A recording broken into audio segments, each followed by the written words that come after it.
All right, you guys want to hear something concerning? Here's something concerning. It's Albert Breer yesterday on Afternoon Drive. I think they would. Tough question. Deshaun, I think. Because here's the thing, like, the players know who the best players are. The players know who's going to give them the best shot to win. With Deshaun's experience and everything else, if he is truly healthy, right, like, and he is ready to go, I have a hard time seeing a scenario where he wouldn't get out there to practice and it wouldn't become, like, relatively obvious to the players there that, oh, well, this guy gives us a better shot to win. I don't think it's the wrong thing for the organization either, based on the amount of time and money and effort you've put into making Deshaun Watson your quarterback. And, like, look, if you're on the hook for the money next year anyway, it might be good to at least get a look at where he's at. Don't do this. Don't put Deshaun Watson out there before Shedeur Sanders. Don't do this. Don't do this. Don't do it. What, you want him to do it? How do you think the fans would respond to that, Don't Kenny? do it. I don't think they'd respond very well at all.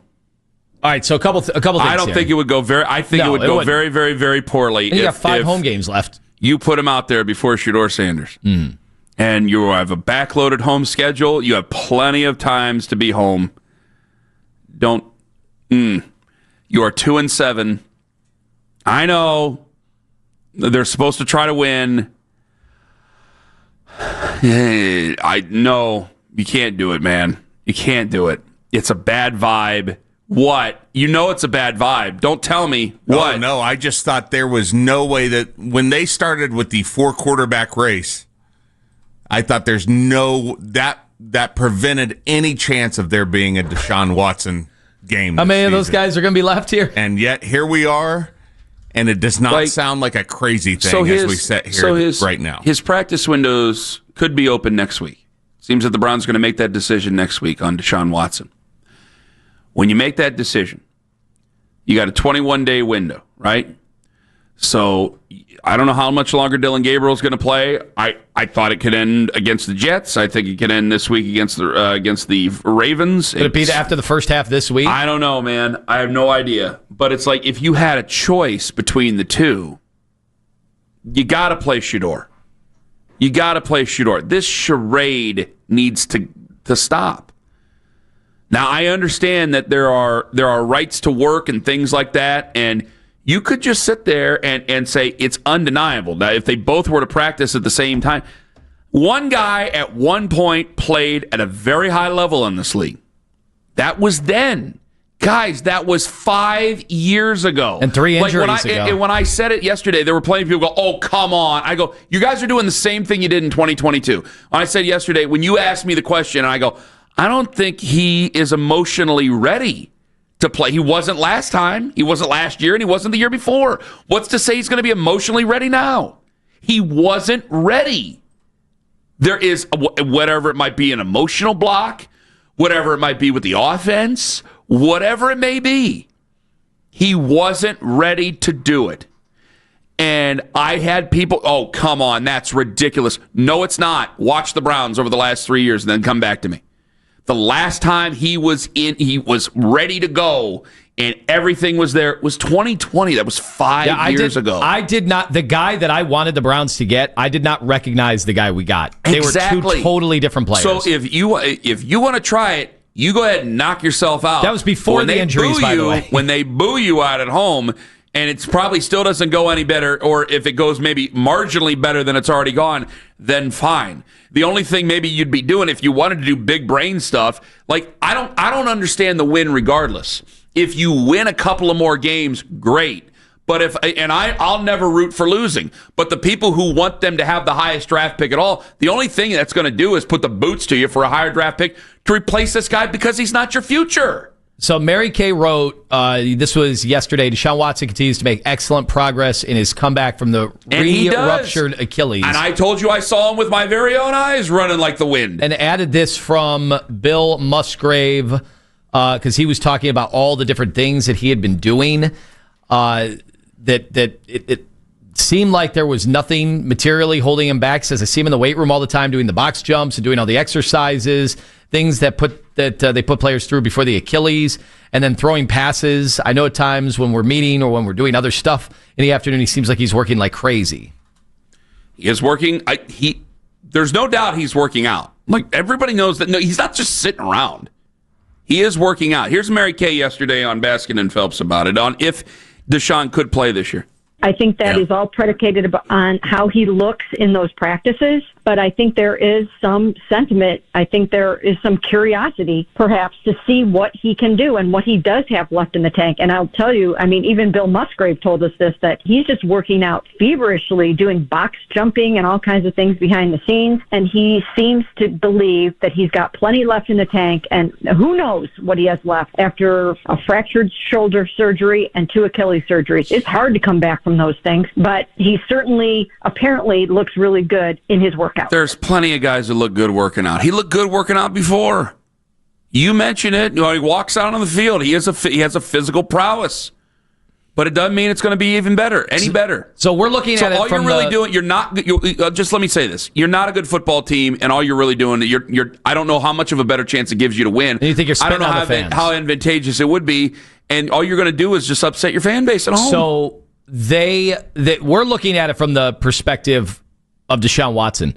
Let's look at it from the perspective of Shedeur. Everything I have heard from Breer, he has even used the term like he's a developmental pick. When you take guys in the 5th round, they're developmental. I know Shedeur fans have thought that Jaden Daniels could step in day one.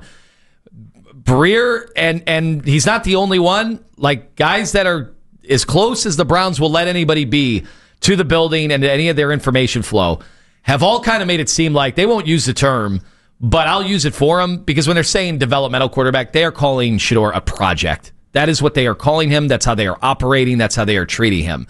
And I just wonder if they could have been better off. And Zach Jackson has made this point on his podcast, and we'll have him on, coming up at some point, that the Browns have really failed in their messaging. They could have made life a little easier on themselves had they been honest, had they been forthright since moment one about Shedeur, which they haven't been. They should have just said, what their expectations were. I don't think they would have got anything out of it. I respect Zach's opinion, and I do respect yours as much as I don't want to. There are people that thought there was a quarterback competition that he was involved in. That's not true. There was never a quarterback. Yeah, the competition was to see who was the 3rd and who was the 4th string. So you don't think they could have managed that a little bit better with the way they talked about these things? I think they could have done a lot better job. Yes. Because instead there's been this feeding frenzy of delusional fans that thought that Shedeur could play right away. And by every mannerism of the Browns, by every way that they have conducted all of this from day one, they're treating him like a total project. Would you be open, not somebody who's ready to play football this year? Would you be open to, because again, the 21-day window opens and there's another 3 weeks. I don't understand how we would get to Deshaun Watson before we would get to Shedeur Sanders. If they don't think he's ready to play football. That's how that would be. 216-474-0092. Are you even open to Deshaun playing this year? And what if somehow he did play before Shedeur Sanders? Because the way that game went on Sunday against the Jets, I can't imagine it's going to go better against the Ravens. Now, the Ravens' defense isn't overwhelmingly what we know the Ravens' defense to be historically here, but I can't imagine it's going to go much better. And we're going to go another 3 weeks after that before we get to this. No, that you can't do that. You're going to want to mow down comfort food when we play this clip for you. Who would you think the Browns would choose to play first, Deshaun or Shedeur? I think they would. Tough question. Deshaun, I think.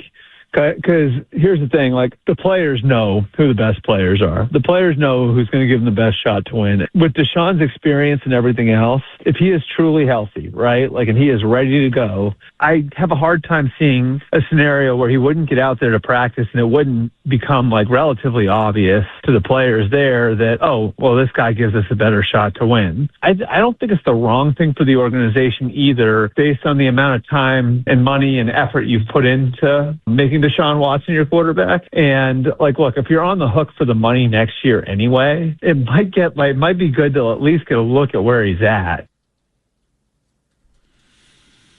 So the difference you could tell in a situation like that, somebody nationally like Albert Breer coming on in to answer that question is he's not here every day to know how the fan. No, it kind of does. There's no emotion involved. This is it's part of honestly why the Deep Podesta thing troubled people for so long. And maybe the Haslams wanted somebody who was going to be disconnected from the fans, have them living all the way out there to do their job every day. But like Albert's not here to know the sentiment that you shared, which is the sentiment of 98% of the fans here. Yeah.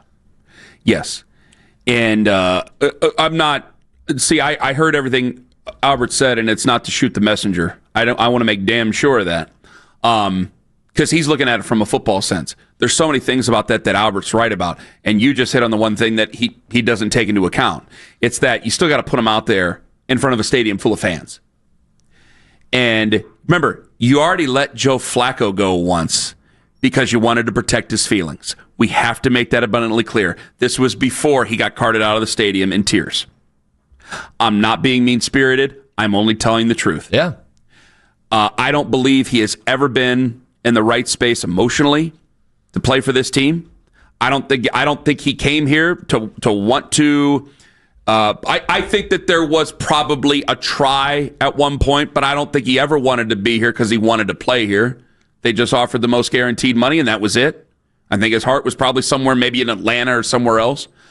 It has just been a non-fit from the moment he signed whatever document to come here. And I think you make the situation tougher with your fans. You have a guy. Listen, I think that what Albert's saying, it's hard for me to sit there and deny and to not look through not to look through and read the tea leaves of what Albert is saying. I am a Shedeur Sanders fan. I don't want to become an apologist or somebody who's disconnected from reality for him. What Albert is telling you is that they believe. Now, you could say you have no faith in the Browns, and 26 years of history since 1999 would tell you that you're right. So that's perfectly fine for all the people who love Shedeur or just want to see Shedeur play. If you say, I just don't trust the Browns, bingo, my friend, you're allowed to say it. But when it comes to what Albert's saying, I think Albert, who always finds a way to say it a nice way, and not where it's like he's expressing his own opinion on it, but he's reporting on it. I think they're telling him that they don't believe he's anywhere near ready. They don't believe, and I think that they might be nice about it. They don't believe he's anywhere near ready, and they don't believe maybe that he's going to be ever ready during this season at all. Now, I've been believing that he's going to play regardless. You let other guys go out there and play before they were ready to go. But there is a responsibility, and I think what Albert's saying, again, there's football sense to what Albert's saying, because you have a responsibility to your veterans. But look how we moved the goalposts on that. You kept Joe Flacco and Kenny Pickett. You let Kenny Pickett go before the year, but you brought those guys in because you were supposed to have a responsibility toward the veterans to try to get this season started off on the right foot. Now we're talking about responsibility towards the veterans of playing the better quarterback. Because, yeah, one guy was a first-round pick, number 12 overall, right? First-round pick, played at a high level in this league, did some good things in this league. It would go without saying that one guy would look better in practice, and that would probably be Deshaun Watson, okay? But look how we're moving the goalposts on, well, the responsibility towards the veterans, towards the guys who are actually trying to win. That's one thing, but I'm saying, well, we didn't think about that before. We tried to protect feelings before because the responsibility towards the veterans coming off of 2023 was to bring Joe Flacco back. But we didn't do that. See, this is what I can't stand. We just keep moving things around to find convenient little excuses, and that's not on Albert. That is not on Albert Breer. What Albert is telling you is exactly what most good franchises would do. Oh, we got to do what's right by the guys who have been here. We got to do what's right by the guys who give us the best chance to win. We got to put out there the best guy who gives us the best chance to win. But you've thrown that out the window before. So don't all of a sudden try to reach over the windowsill and try to bring it back up. No. If you guys can't keep telling me different things just to try to find some sort of convenient excuse for it. Because yesterday, it was more of the same. Well, they knew they were going into this season not going to be very good. Well, that's great because they built that. So they still need to answer for it. So if this thing's just going to go off the rails, which it pretty much is, then I'm going to at least see somebody that maybe the fans could be excited about. Maybe. Or at least they're curious. I don't think very many fans are curious about Deshaun Watson. No, I think they're curious about Shedeur Sanders. Deshaun Watson represents a bad part of Browns history to them. Deshaun Watson represents a bad part where a lot of them, said things that they wish they could take back about a previous quarterback who may be very good, who may take his team to to a level, but probably has a ceiling. Probably has a ceiling that we got all emotional over and couldn't work out. That represents that. And it's also where they were bad. And they weren't likable while they were bad. And the only time that they were ever good was with veteran other guys that somehow got it. Jacoby Brissett, at least they were somewhat, they were able to conduct the offense a little bit. The record wasn't that great. Joe Flacco doing what he did. Again, the only time anybody ever liked you was when the backups were in. Like, they don't want to do that. So it's like, man, at some point, I just want to throw the fans a bone. If the season gets out of the way, if you really don't think Shedeur's ready, damn it, fine. Throw Bailey Zappi in there. Do you believe we're still in a world in the NFL where, I remember when I was young, we used to say all the time that if a guy got thrown into the fire too soon, it could ruin his NFL career. Then we got away from that and just assumed guys could overcome everything. And now we've come full circle. Yeah, where and thank God we have. So do you think right now that if Shedeur Sanders goes out there, there's a chance, when you've seen how the other guys have played, including Joe Flacco, who's been great in Cincinnati, but you've seen how he played here, is there a part of you that if you really like Shedeur Sanders, you don't want the Browns this year to ruin Shedeur Sanders? Oh, I think there's plenty of people who are not Browns fans who absolutely don't want him anywhere near this franchise and think that if he does go, I think they secretly believe that if he goes out there, like, guys, he's not a wizard. And the Browns are saying, well, he's not ready. So if you are not a Browns fan, if you're one of the people watching this, listening to this on the Odyssey app, probably not in the area, but regardless, because a lot of people in the area are Browns fans, if you're watching this, listening to this, whatever it is probably in your best interest that he doesn't play this year, because they're telling you, if you are a Shedeur first fan, they are telling you through Albert, through other people, they don't believe he's ready. So you got a group of people you don't trust who believe he's not ready, who then you're going to think is not setting him up for success. So then automatically that becomes their fault to you. So now all the naysayers, all the people who don't care for Shedeur, all the people who've called in with silly conspiracies about Shedeur, they're all of a sudden going to be proven right in their eyes.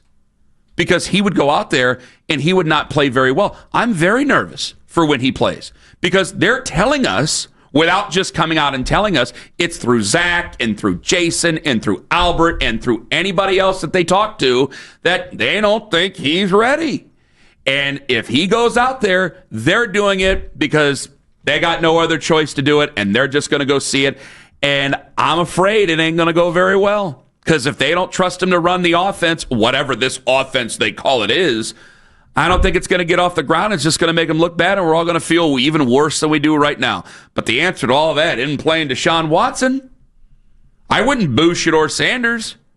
I don't think fans would boo. Fans would boo the Browns by doing bad because they're booing the Browns because the Browns are doing bad.